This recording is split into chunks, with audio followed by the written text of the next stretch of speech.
Buenos días con todos jóvenes, les sale el profesor Wilfredo y el tema de hoy que vamos a tratar en historia es la República Aristocrática primera parte, donde va a existir el predominio de un partido, porque existen dos, el Partido Civil y el Partido Demócrata. En este momento vamos a hablar del Partido Civilista, el Partido Civil netamente.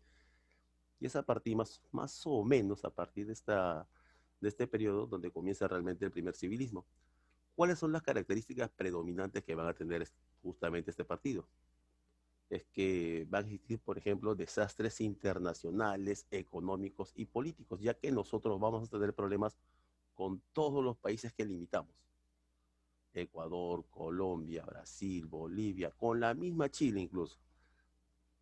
Van a haber promesas, anuncios, expansión de una economía capitalista, pero centralizada, ustedes ya saben en qué, en la oligarquía y los gamonales. Acá, te, acá vas a ver un mapa económico del Perú durante el segundo civilismo. Puedes ver claramente cuáles son los lugares del Perú donde se extraía o se trabajaba primordialmente para la exportación tanto el café, azúcar, algodón, guano, lana, diferentes minerales, no solamente el oro, sino también la plata y el cobre, que en algún momento se descubrió en lo que es este Cerro de Pasco, y el caucho, ¿no? Lo que es el boom de la segunda revolución industrial. Bueno, pues chicos, vamos a comenzar primero con los gobiernos. Recordemos que en una clase anterior, Nicolás de Piérola va a terminar su mandato en 1899. Iban a haber cuatro candidatos, ¿no es cierto? Donde Eduardo López de Romaña va a ser el ganador. Pero, oh sorpresa, él pertenecía al Partido Civil. Entonces comencemos.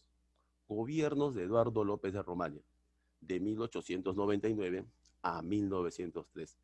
Técnicamente, aquí y debería ser que comienza el segundo civilismo, ya que es el partido político predominante. ¿Qué es lo que va a pasar?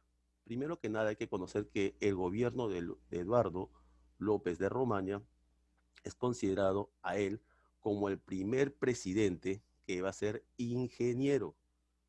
El primer presidente ingeniero del Perú es Eduardo López de Romaña. Su gobierno también es conocido como el gobierno del azúcar. ¿Ok, chicos? Pero es más que nada porque ese apogeo integral se realiza en las zonas agrícolas. ¿Por qué en las zonas agrícolas, profesor? Simplemente porque él tenía amigos hacendados y además civilistas y empresarios que trabajaban justamente en la exportación de, de estos recursos peruanos.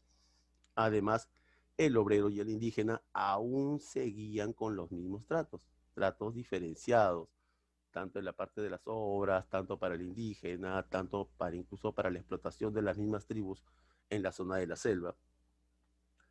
Pero como estamos hablando nosotros del gobierno del azúcar y como estamos hablando nosotros de la parte de la agricultura, va a fundar una universidad en su gobierno, se va a fundar, que es la Universidad Nacional de Agraria, que está en La Molina. Un 22 de julio se va a crear.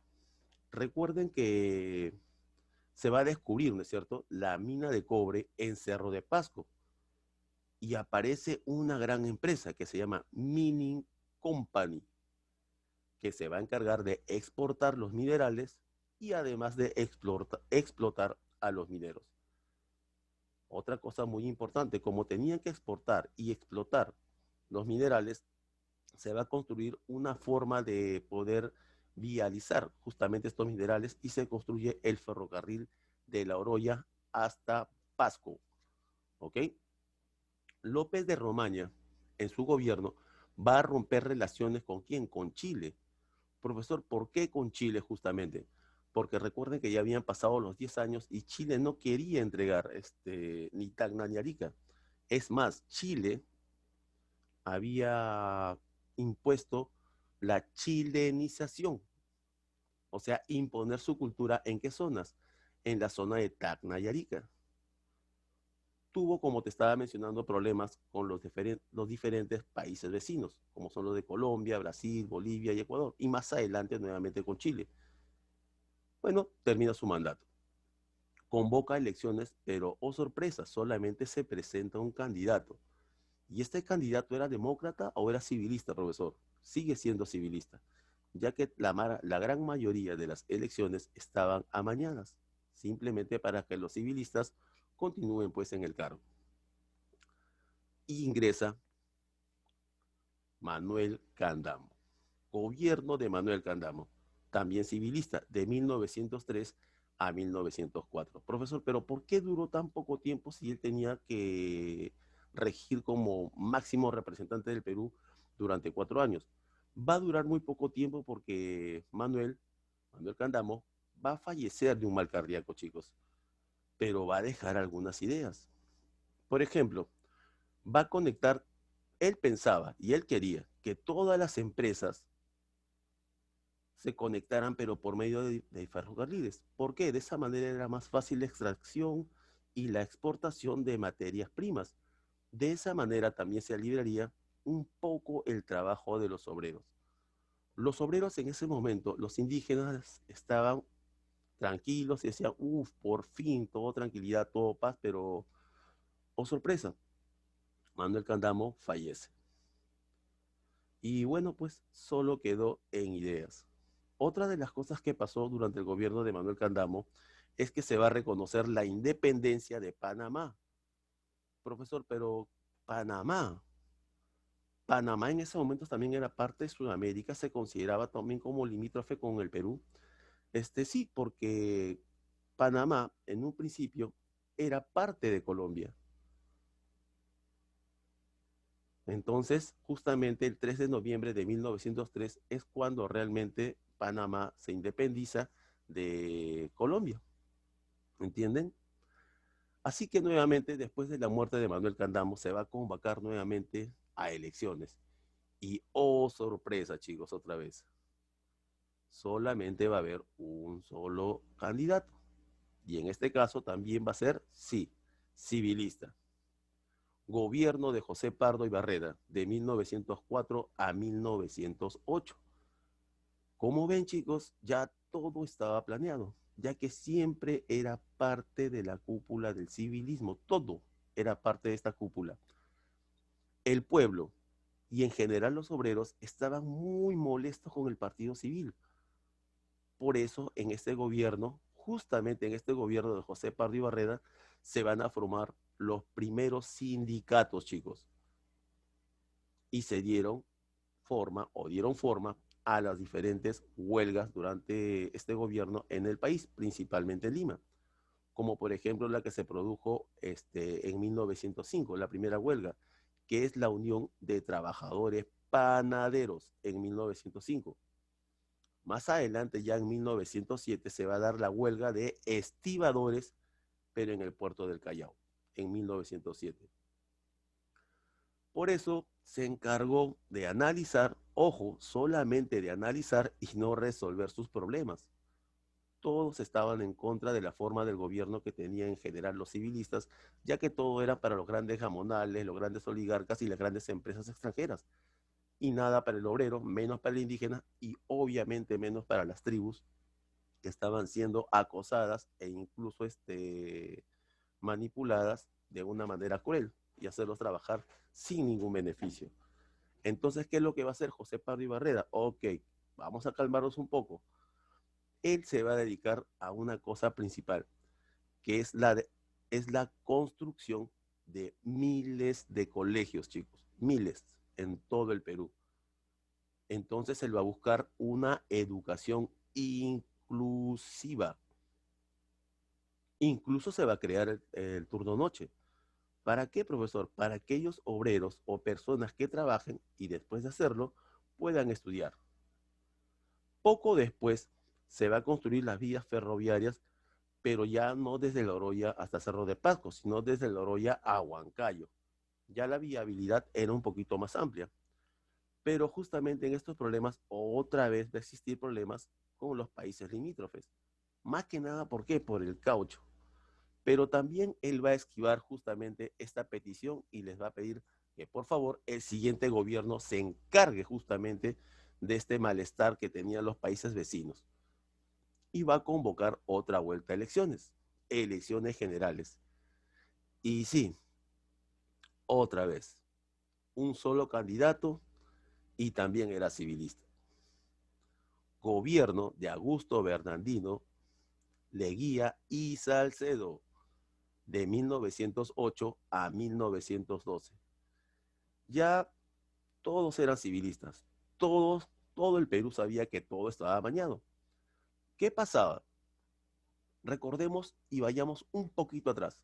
De 1895 a 1899, si bien es cierto, estaba comenzando la etapa final, o sea, estaba comenzando lo que representa el segundo civilismo, porque Piero la representaba tanto a los civilistas como demócrata, él era demócrata, y él veía y notaba de que solamente los civilistas tenían el poder.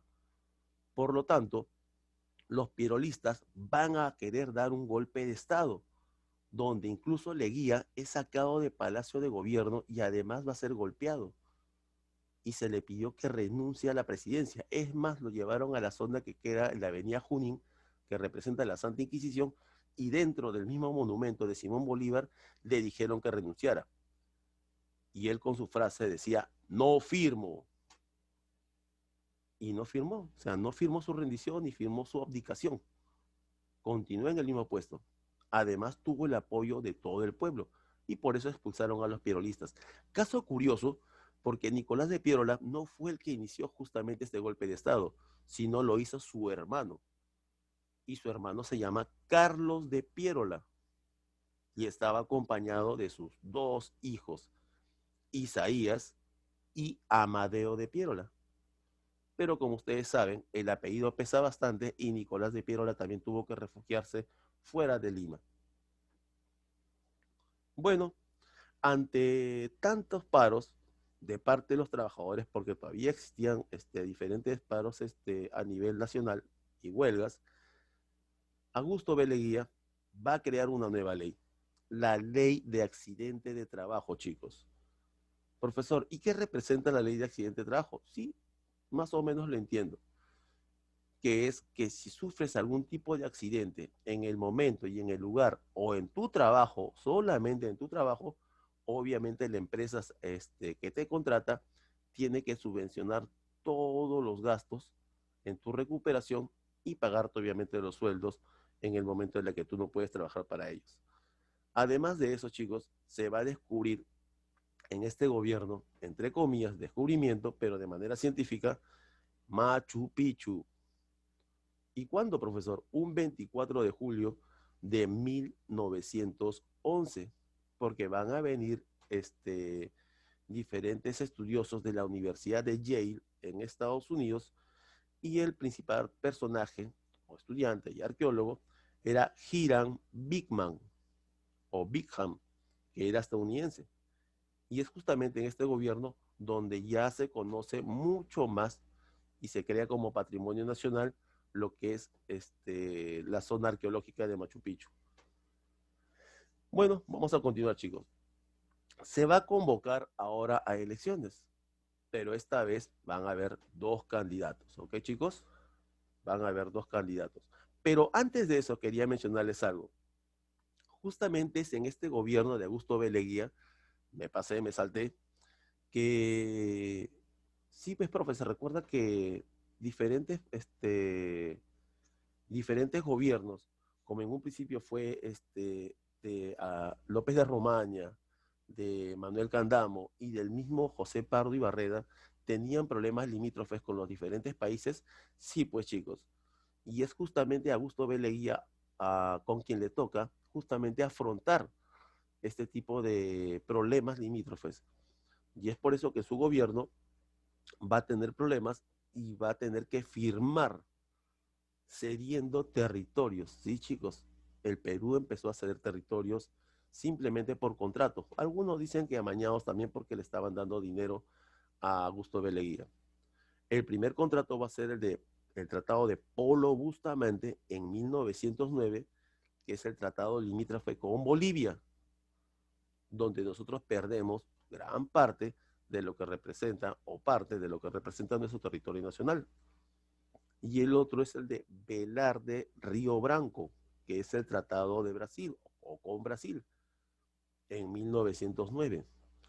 Y Para que sea más corto esto, les voy a mencionar que si bien es cierto, estos dos tratados ocurrieron en el mismo año de 1909, también ocurrieron en el mismo mes.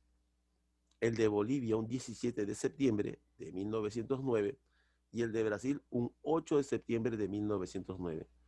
Perú era muy amplio, pero gracias, justamente, gracias, ¿no?, a Augusto B. Leguía, se pierde pues grandes territorios en favor de estos países y ganancia con lo que respecta a la extracción de caucho.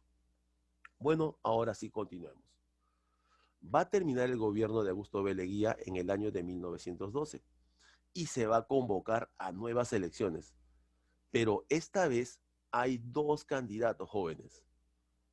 Esta vez hay dos candidatos. Uno que va a representar a los civilistas, que se va a llamar Antero Aspíllaga, y el otro que va a representar al Partido Demócrata, que era Guillermo Billinghurst. Todos estaban sobándose las manos porque sabían que era eterno la hegemonía de los civilistas. Pero, oh sorpresa, gana Guillermo Billinghurst. Y bueno, pues esto causa molestia y zozobra con lo que respecta a los civilistas. Y bueno, pues Billinghurst hizo una acción que llevaría abajo a los civilistas. Es por eso que de 1895 a 1919, si bien es cierto, comienza el primer civilismo, el auge del poder civilista comienza o se estipula desde 1895 a 1912 y la caída del civilismo es de 1912 a 1919. Pero eso ya es con el gobierno y comienzo de Guillermo Billinghurst. Pero eso, chicos, lo estaríamos dejando para la siguiente clase y hasta acá correspondería con lo que representa al auge del partido civilista. Pero me hayas entendido, ya haya sido de tu agrado y en el siguiente capítulo continuamos con lo que representa el o la República Aristocrática en el Perú.